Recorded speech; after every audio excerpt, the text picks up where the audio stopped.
It's Wild Wild West 2, starring Thanos, Magneto, Batman, General Zod, Blackheart, Negan, and Marvin Boggs from Red. On this episode of Moving Panels, we discuss Jonah Hex.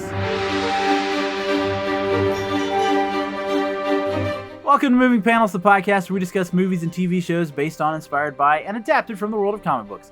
I'm your host, Laramy Wells, and joining me today in the co-host chair, I have a whole panel here on what we have historically has become our last movie of the season.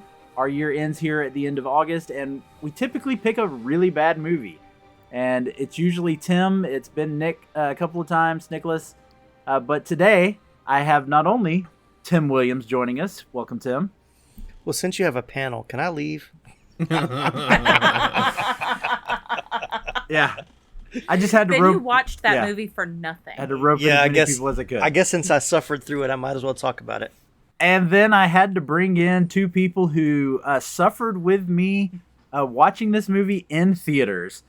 First off was my wife, Bethany. Can we put that weird filter that Megan Fox had on the whole time while we're recording this? So bizarre. I could use that. And Chad Smith. Yeah, I feel like the panel here is just to make sure that this episode's long enough to air. Yes. Like we just need Yes. people to talk. So, Yep. which ironically is what the movie needed, apparently. Oh yeah, absolutely. The exposition followed by exposition. Let's give Jonah Hex a superpower he doesn't have in the comic books, just so we can get more exposition. Yeah. Right. That is Because all this there was. wasn't enough exposition. Well, you had to have cartoon you had a back exposition, Right, flashback right. exposition, Yes. real-time exposition, the unneeded Flashback girlfriend again. exposition. Like, Yep. you know, Yep. Yeah. No, I love the I love the animation that looked like it was straight off of my Shockwave player from the early 2000s. like Strong Bad. It was Homestar Yeah. Runner. Like, yeah. Yeah. Trogdor was going to make an appearance, but it was beneath him. Yeah, it's too much money to get Trogdor. We can get John Malkovich, but not Trogdor. So. I don't know if John Malkovich knew he was being filmed. They just put him in a costume and said, like, just play around. Right. So you know that John Malkovich had turned down the Green Goblin role. Green Goblin. Yes. Like, just a few years prior to Oh. making this. I mean, what is he... I don't know. Like, this is so bad. But wasn't also they were going to bring him back if there was a fourth movie as Vulture? Didn't I hear that as well? I don't remember and reading about know. that part of it. I wouldn't mind. I mean, I think John Malkovich would make a really good Vulture, to be honest. Yeah. Yeah. It's kind of funny going from Willem Dafoe to John Malkovich, like trying to think that movie through if he had been in Spider-Man, though. They both have such weird cadences. Like, Yeah. Yeah. It'd just be bizarre, but... It would have been interesting, too, because Dafoe changes so much between being Norman and then being Goblin. Mm-hmm. I don't know. Could Malkovich do that? He's already Yeah. so weird at just Yeah. normal. The director's like, we need you to play somebody else. I was. No, be someone else. I was. Yeah. He's only believable as the Goblin role. Everybody's like, he's not a normal human as Norman, so this doesn't Right. work. Oh, man. Because Well, he's got a little people inside of his brain, so it doesn't make sense. Yeah. I like how we've spent 4 minutes talking about another movie, like trying to... Not talking about this movie. Yeah. Well, let's go ahead and dive into it because, again, this movie, we actually talked about this right before we started recording. So this movie has a runtime of 81 minutes, but there's like 8 to 9 minutes of closing credits. There's a full minute at the beginning of production logos. And so you take all that out, you're talking about like 73, 72 minutes of actual runtime. Longest 3 weeks of my life. Which, Well, which I'm pretty sure is like just above the minimum requirement to be a motion picture. And it should have... I mean, there's only 45 minutes worth of actual material. Like, Yes. true. Rest of it is should have grunting. been, a 1 hour show on HBO or something at the time. I don't know. That wouldn't have made it any what? better, but No. Yeah. well, But I wouldn't have had to watch it. yeah. But I was surprised because, like, when I saw the director's name come up at the end, I was like, "That's not a name I don't really know," and looked him No, up. we're gonna talk about Okay, him. yeah, because we're I'm gonna talk like, about this is him. an interesting director's choice, but 80 minutes sounds about right. All right, so let's go ahead and get into it. So, Jonah Hex, DC movie released June 18th of 2010. So, right as the comic book craze was getting going, you had Iron Man in 2008 that kicked things off, and here we go. And although this wasn't officially a part of DC's, move towards their extended universe, it was still in the middle of all of it. So, it's in a weird spot. But I've already mentioned Bethany, Chad, and I all saw this movie together, either opening weekend or maybe the weekend after or somewhere in there. But we did see this movie together. But Tim, when was the first time you saw Jonah Hex? From beginning to end, about Never. 4 hours ago. Yeah. I had started this movie maybe once or twice and never got past like the first, well, what I thought was like 20 minutes, maybe the first 5 minutes now that we've talked about it, how slow it moves. But yeah, I think I fell asleep on it the first time and I was like, well, and it was on one of the streaming channels, or I never paid to watch it. But it wasn't any better finishing it than the first few times I tried to watch it. I just remember how heavily it was advertised. Yeah. Because boy, like the advertising campaign for this movie was just intense. Like we were psyched to go see it. I mean, yeah, it was a DC comic book movie. I mean, of course, I was extremely excited. I thought and like Jonah our air Hex- conditioner went out or something, that we just needed to go to the theater.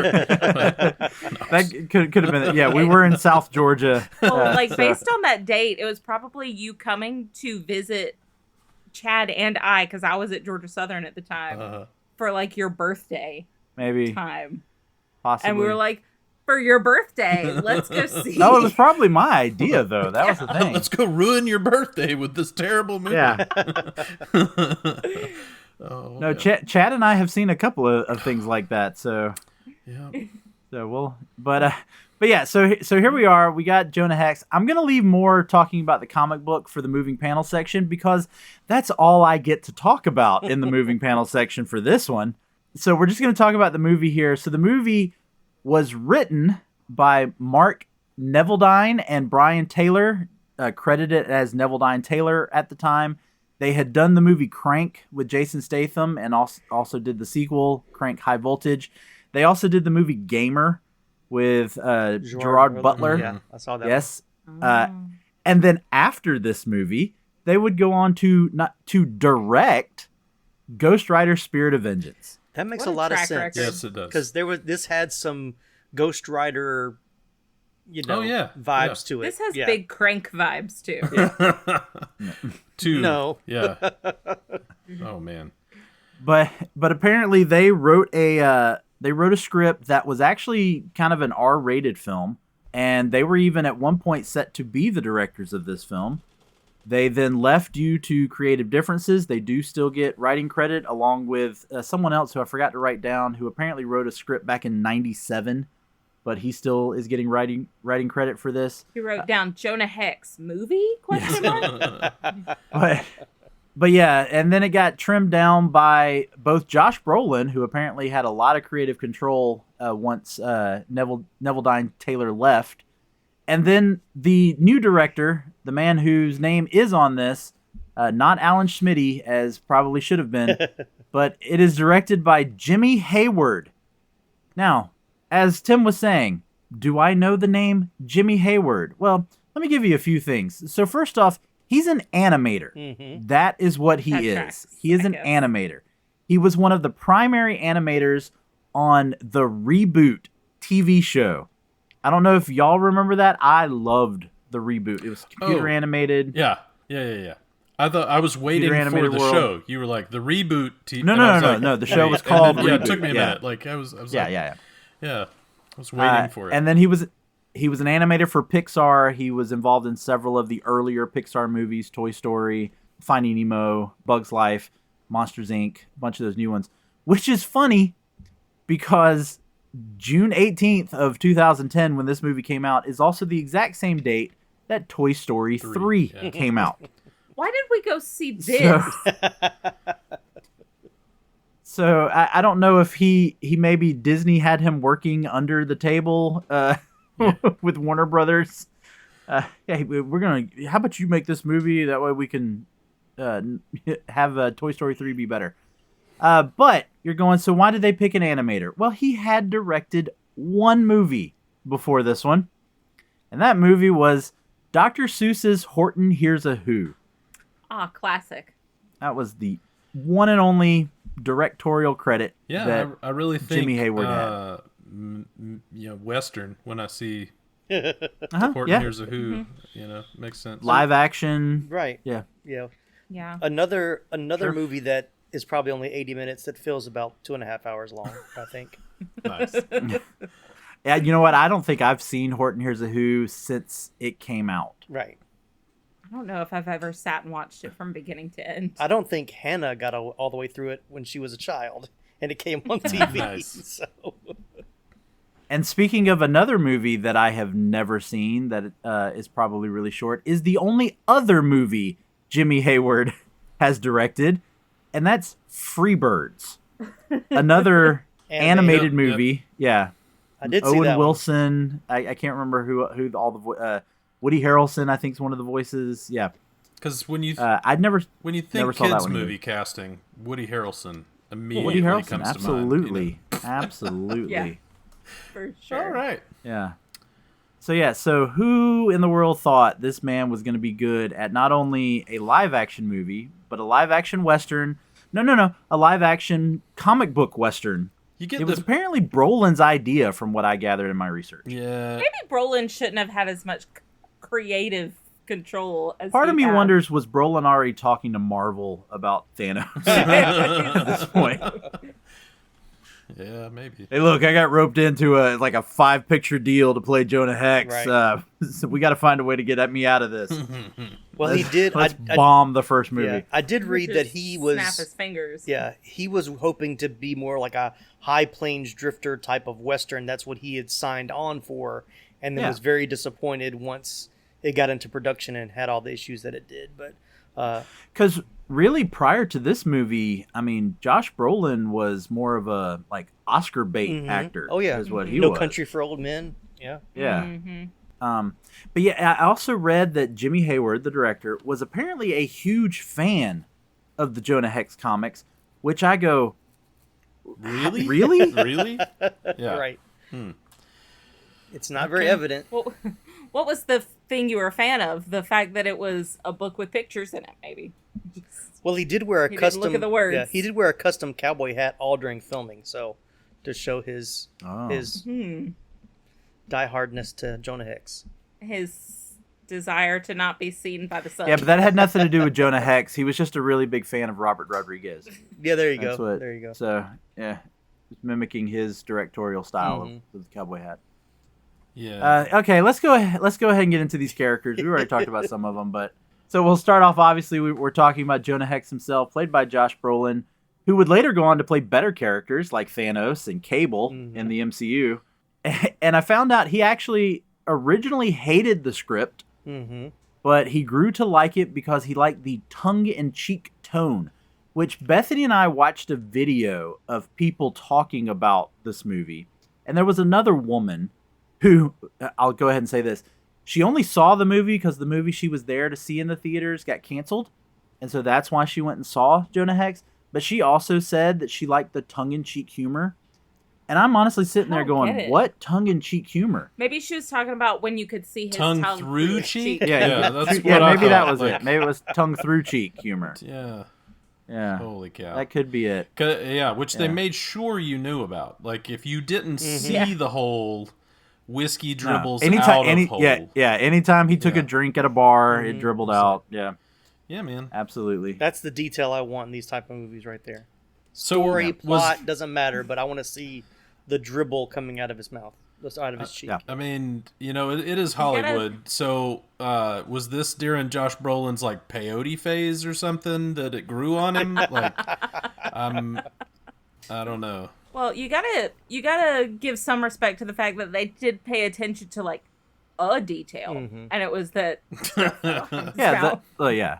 I will say the prosthetics were really good on that. Yeah. Yeah, but how many times did really they good just? effect. It was too expensive to do the makeup because half the So movie they shot 'em is from the shot other side. on the wrong side. Like it's so ridiculous. Or they didn't put a great detail into it, which is why probably 80% of this movie is barely dark. visible super because it's super dark. Yes, super dark. Yeah. Oh my gosh, and not dark. Can't tell what's humor-wise. going on. Not in a good way. No.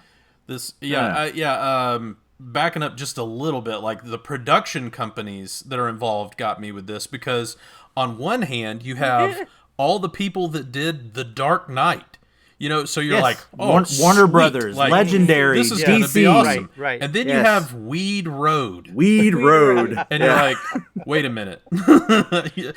And what other movies have they done? Oh, that's right, Wild Wild West.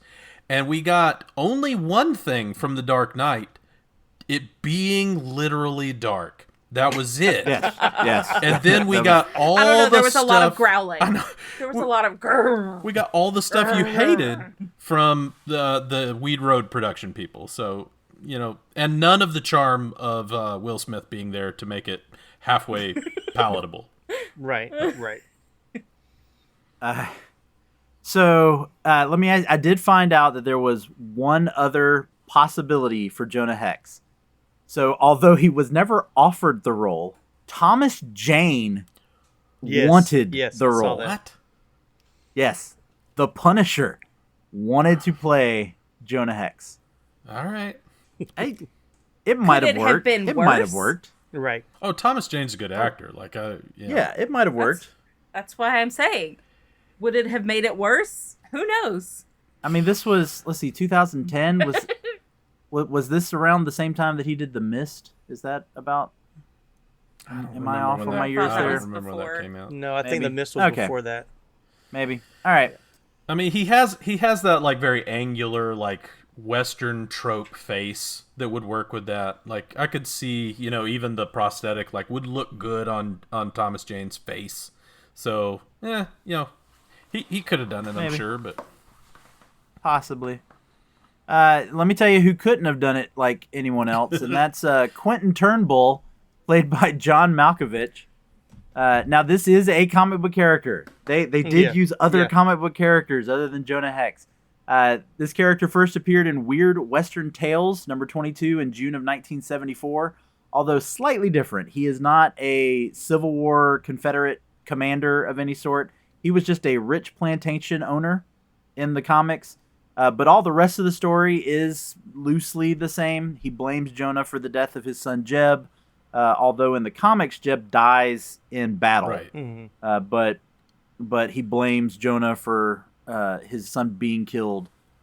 So loose connection, but they're still, and he is kind of considered one of the main villains for Jonah. He's the one that sends out all the bounty hunters and assassins to go after Jonah. So that worked. But I got a question about.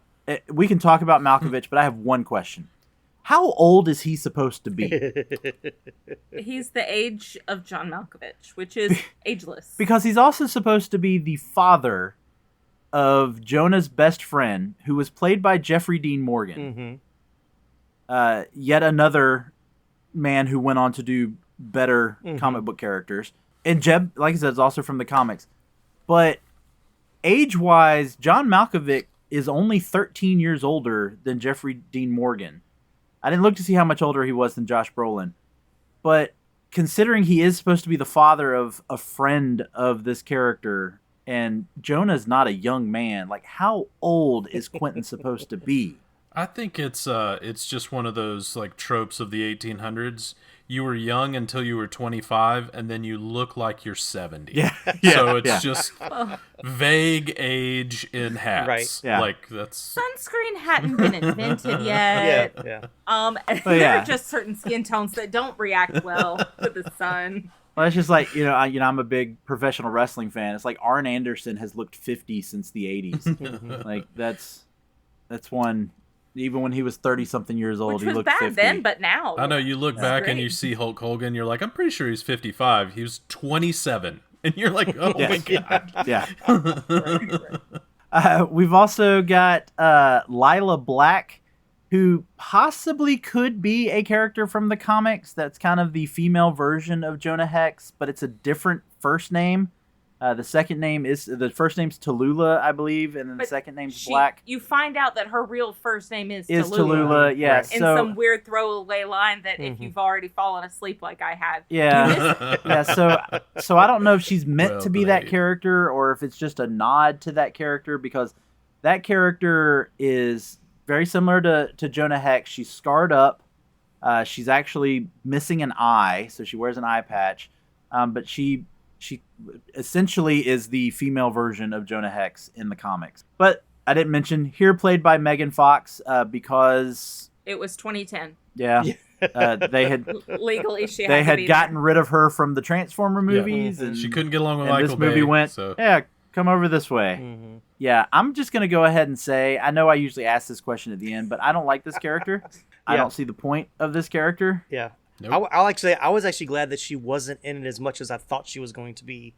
Oh yeah, the trailer makes you Yeah. in the posters and Right. all, like All Bethany the was talking about. advertising, yeah. Right. Yeah, all the advertising made you think that she was the second lead Yeah. in this movie. Yeah, like Well, when they couldn't afford to CGI her face the entire time.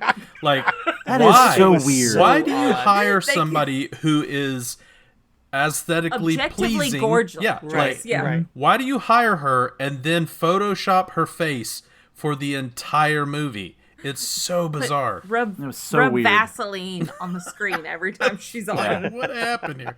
Oh my gosh. Yeah. Tim will appreciate this. It was like all the close-up shots of Sybil Shepherd Yes. from Moonlighting. Yes, exactly. It's Yeah. got to have that dreamy, dreamy air look to it. Holy And And so you weird. could tell when she was like in a shot with somebody else because she looked normal. Mhm. And Yeah. then when it was just her, Yeah. it was all blurry Right. again. Right. Yeah. Yeah, she was never in any of those too dark to see scenes. You could always see her, but Oh, yeah, I mean, why was this character in the movie? Like, what was her purpose? The only thing that she is involved in that has anything to do with the plot is she prevents Jonah from shooting Quentin at that one moment, and that's it. Well, she's the bait. Like, But that doesn't even make sense because I mean, are they Jonah that is then close? stopped by another guy right after that. So you didn't even need her for that moment. You could have just had that guy come sooner with the gun to Jonah's head. Yeah. So And then you have Fassbender, who's in like a different movie. He was filming something else as he goes to kidnap her and everything. So I mean, Right. you got that out of it. That's He- the only redeeming Which- part. He was filming an audition reel. Dude, I actually It was like unrelated. that. Yeah, I like the scene where he's just basically talking to himself, like walking through Right. town Yeah. or whatever, Right. flipping a Right. knife around. spinning his Yeah, knife. you're like, yeah. all right, man, I Best can scene dig of the this. movie. But He didn't like being so So stoic this is the in hero. first class. He was the like, hero. I don't like the stoic role. I need to be just like be free. So, but Yeah. But I'll go back to your question about Megan Fox. Why was she in this movie? I have two words for you. One's hyphenated, maybe. Okay. Preteen boys. That's why. I mean, look, it wasn't just that, but I mean, you got to wonder how much Josh Brolin had to do with this because he's 20 years older than her. Yeah, that was weird too. Yeah.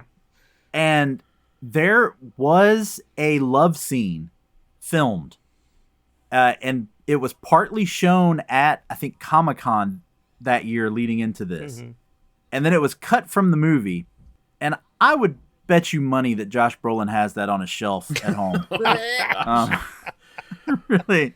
I will say, like, the scene where they're, like, in bed and she's just counting His bullet holes. Yeah.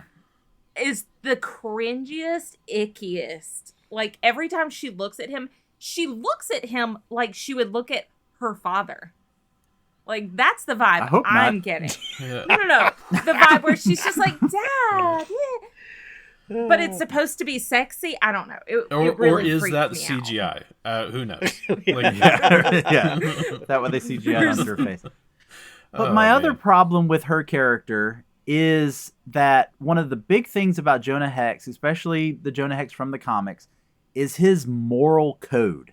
And if this movie is going to focus on his origin being about the death of his wife and child and how it became a mission of revenge for him, how do you just immediately have it where he's in this relationship with a Western prostitute?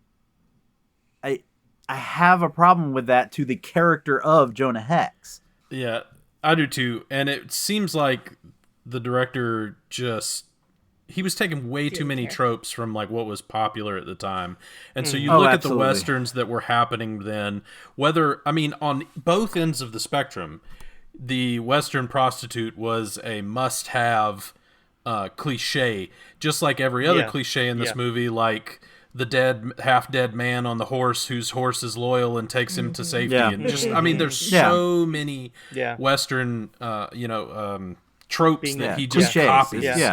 Being rescued somebody so they fly out of a window, all of it. Wood starts exploding all of a sudden, because wooden buildings have giant fireballs when, stuff. Yep. And fire, like everything is highly flammable. Yeah. Oh, yeah. Highly flammable. And no time for you to try to stop the fire. Nope. It's gone. Okay, but to be fair, it probably was. Yeah, but... Yeah, but if we're gonna do that, then why does Megan's character have like 17 candelabras and like 12 oil lamps and like you just like, man, this is how fire happens. Or where the really random fighting ring with the Snake Man, who apparently is like supernatural or something. The way he opens his mouth. That it's covered in a canvas, but yet they're using torches and everything to light the area. And so you're, again, immediate fire, just asking for fire. I felt like that dude was another, like, Western trope you had to do. The whole, like sideshow, character kind of thing. Yes, like, you're just going, and also a boxing ring where everybody's like, yay! Yeah. And bring in, since I'm about to run through the rest of this cast anyway, and bring in another, classic, almost Western type character and actor in Tom Wopat. Exactly. To just, play this random role. So yeah, let's knock through the rest of this because other than those three, no one else really matters in this movie. We did mention, and not all of those three mattered in this movie. Yeah, we did mention Michael Fassbender, who I do want to point out in some of these actors who later went on to do something better, playing Magneto in the X-Men movies. We got Lieutenant Grass, played by Will Arnett, who, again, went on to do something better by voicing Batman in the Lego movies. Right. Honestly, what was Will Arnett doing in this movie? Even more so than Megan Fox. What was he doing in this movie? He said that he said that all I see is Job. Yeah, he said that he took it because he doesn't get offered like straight non-comic roles. Sure. And so he really wanted to get the part to do something different. Made sense. But his voice is goofy. Oh, yeah.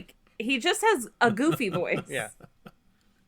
And then we have a character that I could not have told you the name if I didn't look it up.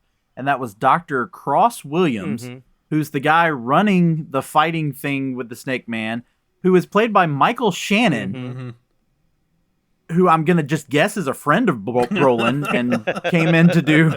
I think he's on screen for all of 10 seconds. Yeah, when I saw his name in the credits, I was like, where was he? Like, I totally missed him. Yep.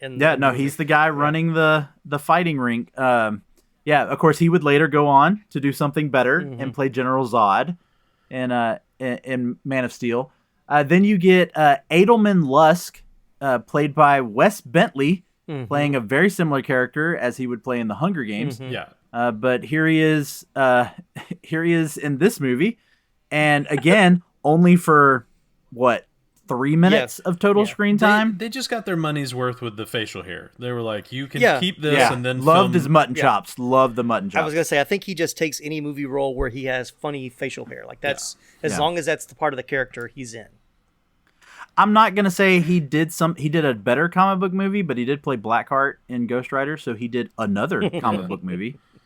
Then we have a character who is just credited as Smith, because I don't think they give him a name. So Lance Reddick. They just give him Smith. Yes. Played by Lance Reddick, because every Batman has to have their Lucius Fox.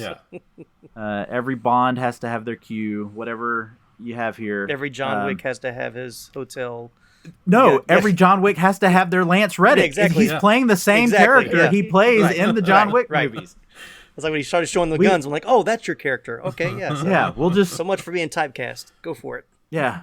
We'll make some extended universe where this was his like great grandfather or something, and he's just through the years he's learned how to. So you're saying John Wick is in the Is in Jonah the DC, Hexiverse? Sure. He's in the DC universe Why of not? some sort. It's a multiverse now, so it doesn't matter.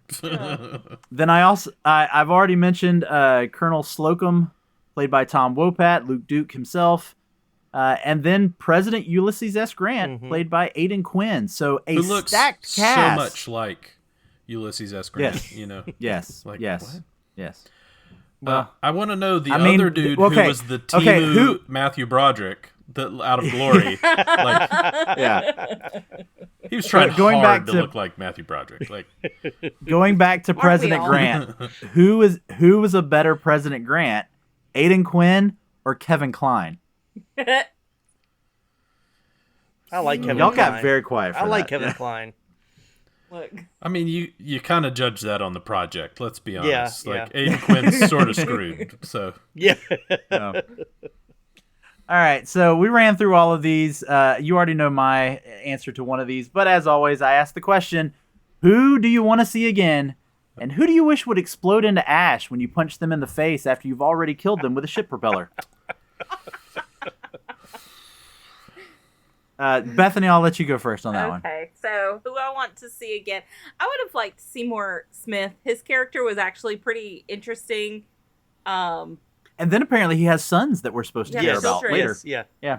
Well, I mean, honestly, I don't want to see anything from this movie again. But if One I of had those sons to, being the great grandfather of his character of from John Wick. Yes. Yeah. So, anyways, yeah, I guess that character was the least I wanted to punch in the face. But I guess of the characters I would not want to see again, the what's her face, Megan Lila Fox's Black, character. Megan Fox, yeah.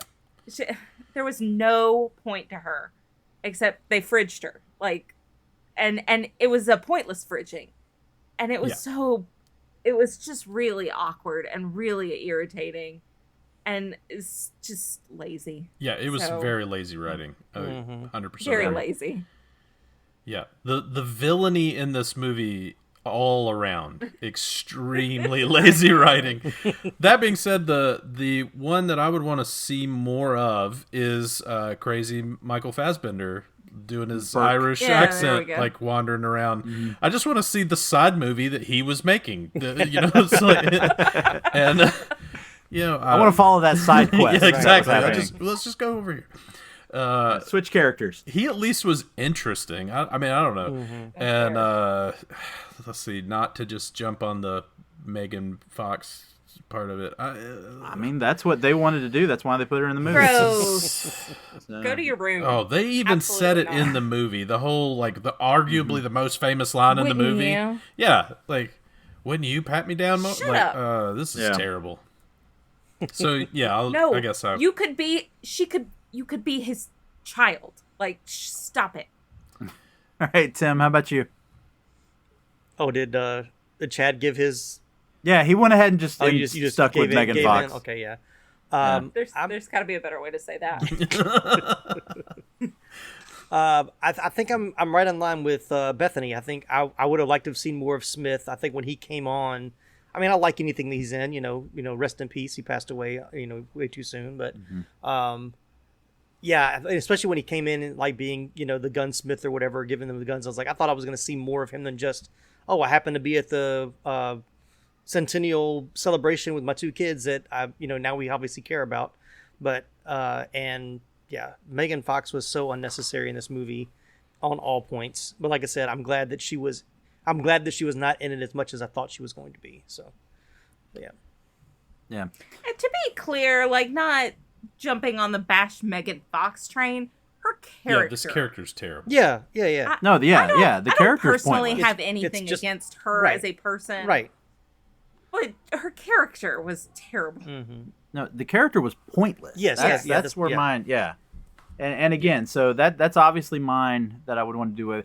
I didn't dislike Brolin as Jonah Hex, so sure. I wouldn't have mind seeing him get to try it again, maybe With a better script, a different, better director. yeah, better script, better director. Wasn't there another one that kind of had a bad run at a character that then got a second chance? Oh yeah, there's been a movie just yeah. come out that had a yeah. Which one was that? Yeah, look, folks. By the time this episode is dropping, Deadpool and Wolverine has been out Right. for a long time. So don't come at us. Don't come at us. Even if we don't say it, don't come at us. But I mean, what a trend! You fail a DC. You do a failing DC movie and redeem yourself in a Marvel movie. So it's Nice. Well, but also, I mean, even you look at Brandon Routh got his chance to kind of redo Superman through the CW Arrowverse when he got to play the Kingdom Come kind of version of Superman. So yeah, I wouldn't mind seeing it. If DC were to go that route of the kind of the multiverse like Marvel has been doing lately, I wouldn't mind seeing Jonah Hex pop up. Of course, as always with anything with DC, in order for Jonah Hex to pop, they'd have to do some sort of time travel, because that's the only way Jonah Hex has ever really been involved with the main DC characters, is with some form of time travel. But it is what it is. Now playing on a cell phone near you. A show for all the manly men out there, where guys talk about their favorite movies and what they can teach us about being a man, featuring the coolest guests, Murder somebody is not like killing an ant. the most gratifying laughs, It's Tombstone. What can I say? and a fresh take on movies like you've never heard before. This will be the thing that gets written on his proverbial tombstone. We aren't here to criticize the movies you love, but to praise them for how they apply to our lives as husbands, fathers, and really all men in general. So buckle up your seatbelts, because Manly Movies is here. Subscribe on iTunes, Spotify, or your other favorite podcast catcher. And remember, man up. All right, so let's go ahead and jump into the moving panels. There's nothing here. I'm just going to go ahead and say No. they went. There's this character. I'm going to use this character. I'm not going to use anything else. I'm barely going to use this character correctly. It was the visual. That was yeah. it. Including Jonah Hex. Yeah, that's No, what that's I mean. what I'm saying. It was, Yeah, that's what we're saying. They were like, he's got a hole in his face and he wears a hat. Yeah. Yeah. I'm just gonna look really cool when he drinks stuff and it falls out. Let's do that a lot. Yeah, I was So- actually A good 30% of the movie. yeah, I was actually reading because I'm as you all know, even though I'm a frequent guest on this podcast, I don't read a lot of comic books, but I did, before we recorded that, I said let me at least do a little bit of research about Jonah Hex and see, and reading some of the backstory that he actually had, I was like, now there's a movie that I'd want to watch, like his real how he became Jonah Hex, not the way they formed this version. Well, he was born Jonah Hex. Well, yeah, so okay. Well, that is true, his no name. alter ego, He so- doesn't have a superhero. Yeah. He's not really a superhero. He doesn't have any mystical No. powers. He has no He's powers. an incredible gunslinger. Like, that's his thing. Yes. Right. Yeah. So I will, since I didn't mention this earlier, let's go ahead and talk about where he came from. So his first appearance was All-Star Western number 10 in February of 1972. If you go back a few episodes and listen to me talk about the gold and silver age of comics, this is when that change was happening. So All-Star Comics, which featured the Justice Society, became All-Star Western. And then this is where we got Jonah Hex. He was created by John Albano, who, that man wrote comic books until 2003, I found out. He passed away in 2005. wow. He worked for both DC and Marvel, but he primarily wrote Archie comics, which I found fascinating considering he's the guy who created what some people would argue is one of the original anti-heroes in Jonah Hex. Yeah, for sure. Yeah. So, Well, I mean, Jughead is your traditional anti-hero. Oh my god. sure. No. No. Are we talking no, Riverdale like- or are we talking Archie comics? Because I didn't want to make the picture clear. And then he was drawn by artist Tony, and I apologize if I butcher this, Dezunica,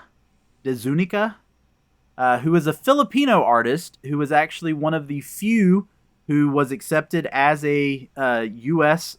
Comic book artist and began working in the United States in 1970. And then he actually came out of retirement right before this movie to draw the Jonah Hex story called No Way Back, which also came out in 2010. So I thought that was great. You got the original guy who originally drew the character came back to help promote this movie with a comic book that had no connection to this movie, because I actually went through that comic. No connection to this movie whatsoever. I thought it would be like a prequel. Yeah. Like maybe it would end with him killing those 4 guys that he drags in at the beginning. But nope, that's not at all it has to do with his mother, the storyline, and it's weird. Do you think if they had spent like the amount of money they spent advertising and really like shoving this movie down our throats, if they had taken some of that money and spent it on like paying somebody to help with the script, it would have been a little better. Considering the movie didn't even make a fourth of what it cost, I don't think even a little bit more money spent on it would have helped. Oof. So yeah, maybe it could have been better if, I don't know. It's just a thought. So I will get into what Tim was talking about, kind of Jonah's origin as to how he became the character that he is.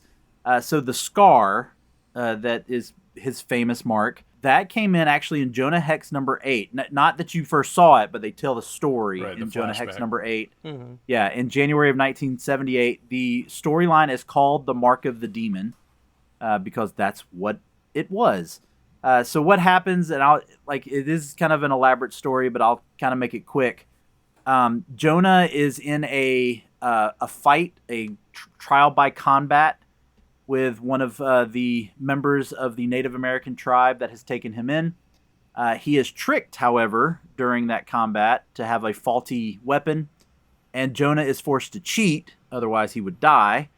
But that does break the rules, and he murders the man he's in combat with, who happens to be the son of the chief of this tribe. And the chief then declares that Hex has to be branded with the mark of the demon, which is just a really hot axe to the side of the face. So that part you see in the movie where Jonah Hex does take the axe to the side of his face, that actually is where his scar comes from in the original story. They have retconned it a couple of times and changed it a little, but that is the one that kind of holds as his original. But no cattle brand prior to. No cattle brand prior to. So when it gets to the movie, no death of his family. His family just leave him in the comics. Right. There's no times. All of his family leaves him over and over again. It's pretty horrible. Eventually, you got to ask yourself: am I the problem? The whole tomahawk in the movie part makes me mad though, because if you're gonna change the origin, just change it. Don't try to kind of sideways it back in a little bit, and secondary brand him. Okay, whatever. It didn't really make sense to me. Well, the only sense they were to make was so that he didn't have the QT. Right. He didn't want which I'm sorry, that's a gas station. Yeah. But so he did. I mean, product placement right there. You could have just had product placement on the side of the main character's face. Hi, my name's Jonah. Quick Trip Hex. Yeah. Some Jonah Hex big gulps that you could have gotten. But he. But I will say another connection when Quentin has him, strapped to the giant X, whatever you want to call it. That's the same way it happens in this issue. He is strapped to the big X. But that's it. That's the end of your comic book connection.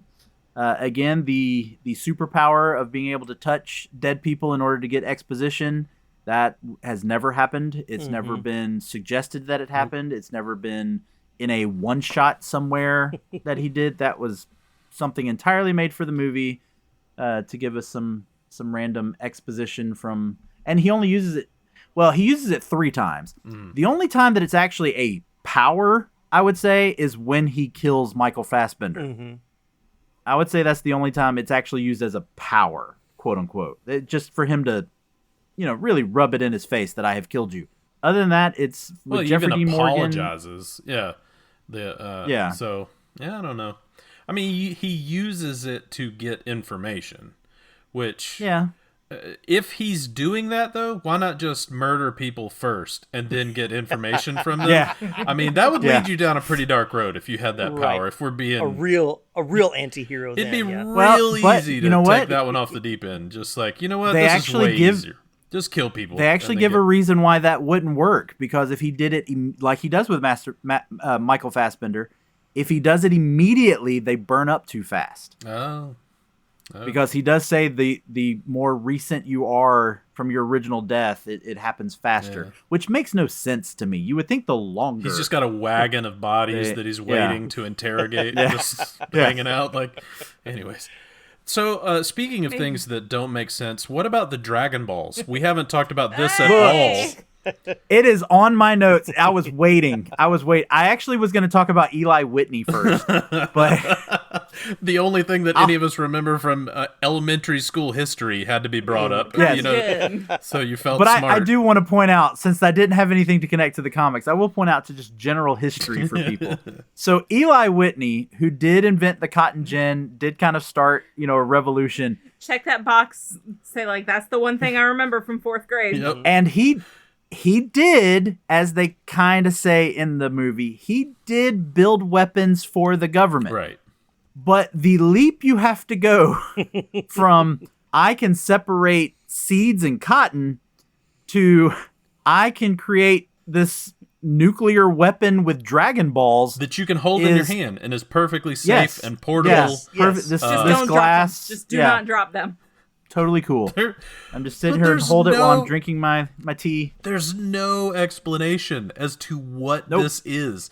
What in a orange glowing ball can destroy entire towns? And What I love too is when the guy that's with Burke, when they steal it and they open up the crate and it's glowing, the guy next to him goes, "This doesn't look like anything special." Like, in they're 1880, glowing. this doesn't look any glowing orbs. This is pre-electricity, bro. Like this, right. Yeah, Yeah. And that was the worst safe in history, by the way. Like, Yes. I think that scene was so dark, so that they didn't have to show you the screwdriver he used to like jimmy it open to get the stuff. Oh my god! Which makes me wonder, how did they actually get into the vault door? Yeah. That Credit they card. had to get into Use first. credit card. the old credit card trick. I don't know if either one of you remember this. I'm hoping one of you do. But you do know this whole Dragon Ball thing. Even though we joke about them looking like the Dragon Balls, this is a storyline stolen from the Adventures of Briscoe County Jr. Yeah. Oh yeah. Because they had the same thing where there were these orbs Yep. that Briscoe and the villain The of the classic show crossover episode. had to find. Briscoe County and Dragon Ball Z. But they handled it. He went Super Saiyan. It They was handled great. it so much better in Briscoe County Jr. So I just want Does to point that out. does For the those of you who Saiyan don't hair know go what I'm straight talking about, through look it the up. hat? Like, how does that work? No, it comes out. It comes out the Beard? the It's button just hole Super in Saiyan it. beard button chops. instead. Super yeah, Saiyan yeah, beard. Yeah, there we go. There's just a blast that goes out the side of the hole in Jonah Hex. That's the only thing I know about Dragon Ball Z. And I wasn't 100% sure it was Dragon Ball Z. Oh my So- gosh. So I want to ask this: how do the Dragon Balls work in this movie? Exactly what I'm saying. idea. There is zero explanation to what this like guys. city-ending Come on. power is. It's ridiculous. Yeah, It's so obvious. Inside the balls, it's the magic of the powers Of that splitting they cotton. come from the Jonah Hex and the cotton gin. And when when it's inside the ball, totally fine. I'm having But outside the ball, boo. I'm having flashbacks of me having to give an impromptu book report on the book that I didn't read in 4th grade. No, my question is: so do the regular cannonballs have to be shot first to like break up the that's ground? what I'm saying. And then the Dragon Ball is it- comes and explodes. Is them it even that more? is it that when the Dragon Ball explodes, it ignites all these cannonballs? Because if that's the case, why do they keep them side by side in the ship? You guys, You guys Turnbull have is just clearly like never holding read. them randomly when he doesn't Right. even need to have them, talking Yes. about the power of them and everything. Like just wantonly, like, yeah, these things, they destroy entire cities. Soon they'll destroy whole countries. Like just holding it around. Well, you know, Yeah, they used, here, go they put used this to over tell there while I people have my to tea. like lick radium laced paint off of their brushes. Yeah, and it's well. like, no, it's totally fine. Who knows what would have happened to his hand if he had just Yeah, lived it's a like- little bit longer? It's like the dude who's just casually wrapping the electrical wire around on the, and then just gets and then electrocuted. gets electrocuted, and they watch him Man. and just go about their And day. they just help him up, and let's move on. Yep. No, but clearly you guys have never read Hunger Games 3, because what you do with the cannonballs is you send them out there, you bring everyone out, everyone comes to look at these cannonballs, and then you shoot them and it explodes the whole town. You didn't have to do that in the first place. But yeah, with a movie with so much exposition, there's moments like this Have none. where None I'm at all. going, or even going back to what we mentioned earlier about when Bert goes to get Megan Fox. How did he find out about her? Right. There was no indication anywhere in the movie that they detective knew work. she existed. Yeah. So yeah, it's so funny how a movie that has so much exposition is missing the ones that actually help the plot. Well, you got to tell the same expedition 4 times in order for it to really sink into the audience. Why does the President of the United States know who Jonah Hex is? Like, It's his favorite comic book. you're like, what?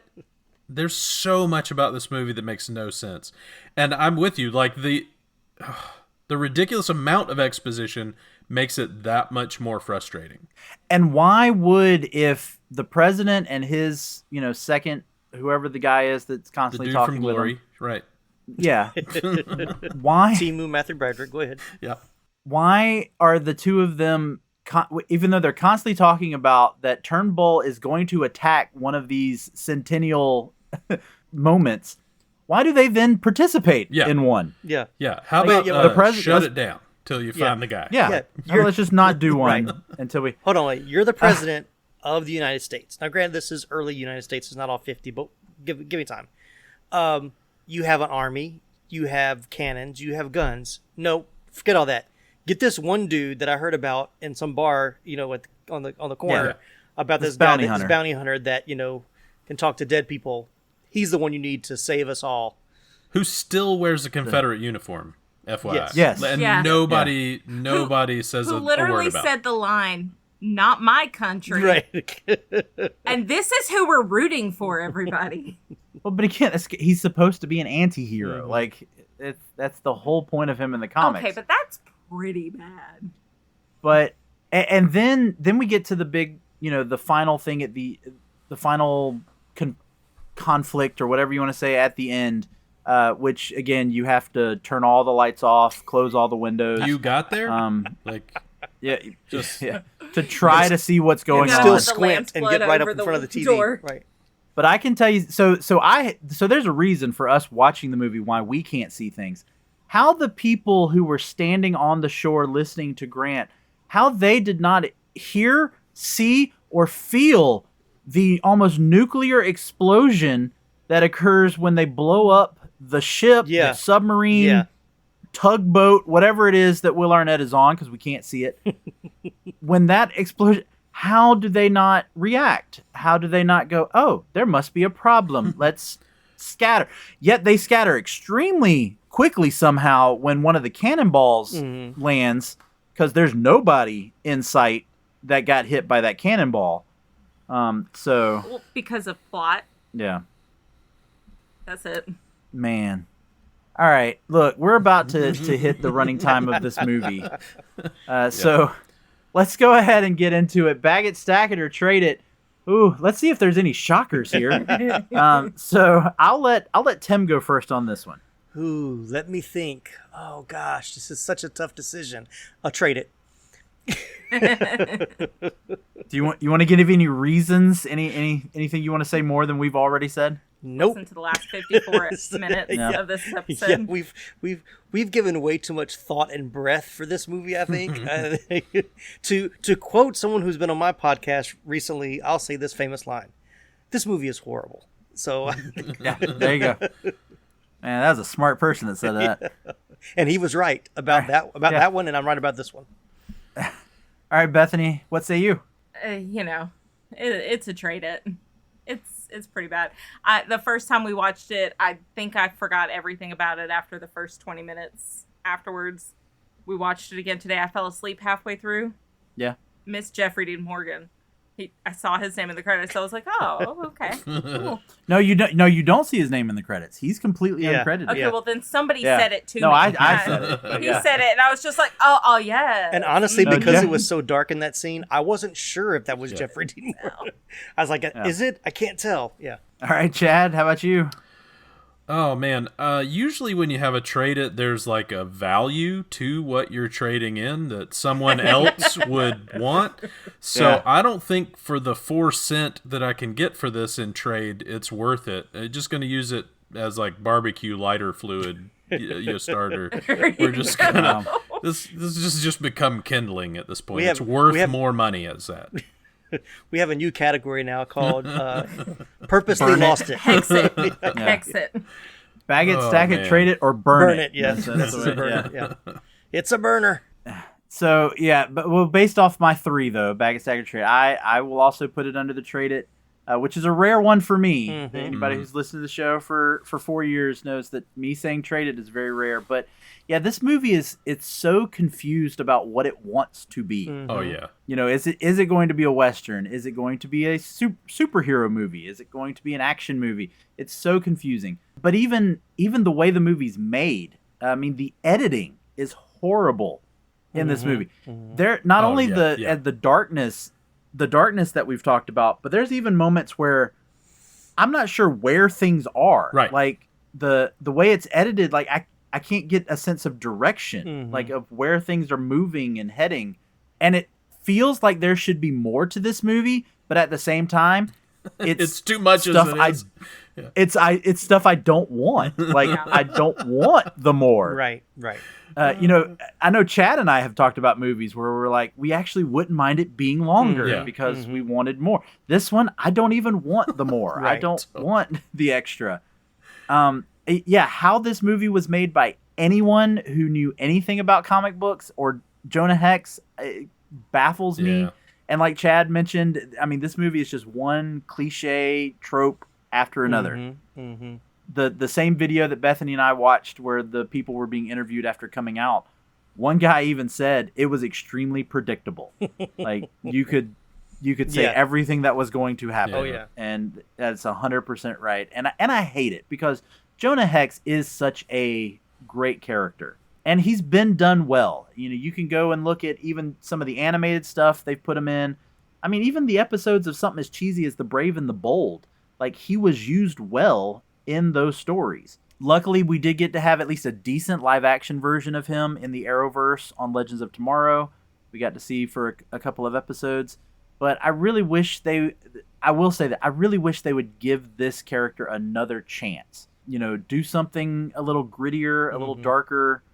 I mean, love of God, like make it a Clint Eastwood style movie, right? Yeah. Using this character. I mean, there's so much potential with this character, and he doesn't have to be connected to the major DC universe. It can be a standalone film and all by itself. And I just think this character deserves so much more. So it is. Again, Josh Brolin did a great job, but the movie as a whole, absolutely traded. Yeah, I'd even add on that, like the cast, aside from Megan Fox, deserve better. Like, you've got some good actors in this that I felt should have had a better movie to be in. Even Michael Fassbender, who was obviously shooting a different movie that nobody told him about. But, yeah. All right, well, let's go ahead and wrap this up and try to actually beat the running time for this movie so that, people could have just watched the movie. Don't. That's all I'm going to say. I mean, if you've got, and not even if you got just a little over an hour, because again, actual running time is probably only really like 73 minutes. If you need a timer for your nap, just put maybe this on when it's over. This is a good one to fall asleep to. I'll attest to that. It's one you can put on, while you're, cooking dinner or something that you don't have to really pay it much attention to. Although if you got all the lights on, you're not going to see it anyway, because it's so dark. But you will get to see the beta testing for the Snapchat filters that they used on this is true. Fox. This is true. All right, we'll go ahead and wrap things up. This is the end of year 4 here at Moving Panels. As we always end it with, like I said, our bad movie, and here it was, Jonah Hex. So Tim, since you've done 3 out of the 4 of these end of the year movies, bad movies, you didn't do the Hulk, that was Nicholas, but you did Bloodshot. You did you did this one. Yeah, we did Morbius, and then we did Morbius. That was last year when we did Morbius. So is this the worst one? Ooh, that there's a photo finish coming off the Olympics. I would say this would have to be the worst, only because of the 3, this is the only one that took me multiple times to actually finish. So I did watch Bloodshot all at one time. I did watch Morbius all at one time. Didn't like watching them a second time for your podcast, but I did do it. But this one was pretty bad. Yeah. I will say I will definitely say the 3 you have watched are worse than the Hulk. I will say that. I've never finished that one. I have also watched some pretty bad movies for your show. You have. I mean, everybody has. Barbarella, anyone? Yeah. That Justice League movie was pretty bad. Yeah. Barbarella, anyone? We've done the Justice League. We did Brenda Starr. Barbed Wire. You did Brenda Starr. Oh my gosh. Yeah. Well, while we're at it, what's the worst one you've done with me, Chad? What's other than this one? I don't know. I think I got like best friend privileges. We pretty much did like good movies. We're like reliving our childhood with The Rocketeer. So Yeah. There's been, and you know what, folks, there's gonna be bad ones to come. I mean, you can't help it. If I'm covering all of the TV movies and TV shows and full feature, even though this one barely makes it as a full feature film, if I'm doing all of those, it there's legally gonna be is a full feature film. Yeah, right. I gotta put it in there, but we'll go ahead and wrap things up today. Stay with us as we start into year 5, starting next week. We got some fun stuff coming. Of course, we'll do some Halloween themed stuff in October. We got a Christmas stuff coming, and we might change some things up with some formatting. So just wait for that. We'll see what happens. But we'll go ahead and wrap things up. Thank you, Tim, Chad, and Bethany for joining me. Any last words for this wonderful movie that you got to experience? Exactly. Glad it's over. Yeah. The best thing to ever happen in this movie was when the film burns at the end. That was great. Well, I don't know. I took a really good nap. Well, I'll put it this way: the Jonah Hex movie doesn't know how to die. It'll have to be educated. Yeah, that was a line from this movie. Yeah. All right, thanks everybody for listening. Rate and review the show. But for today, for Moving Panels, I'm Laramy Wells, and I'll see you on the other side of the page.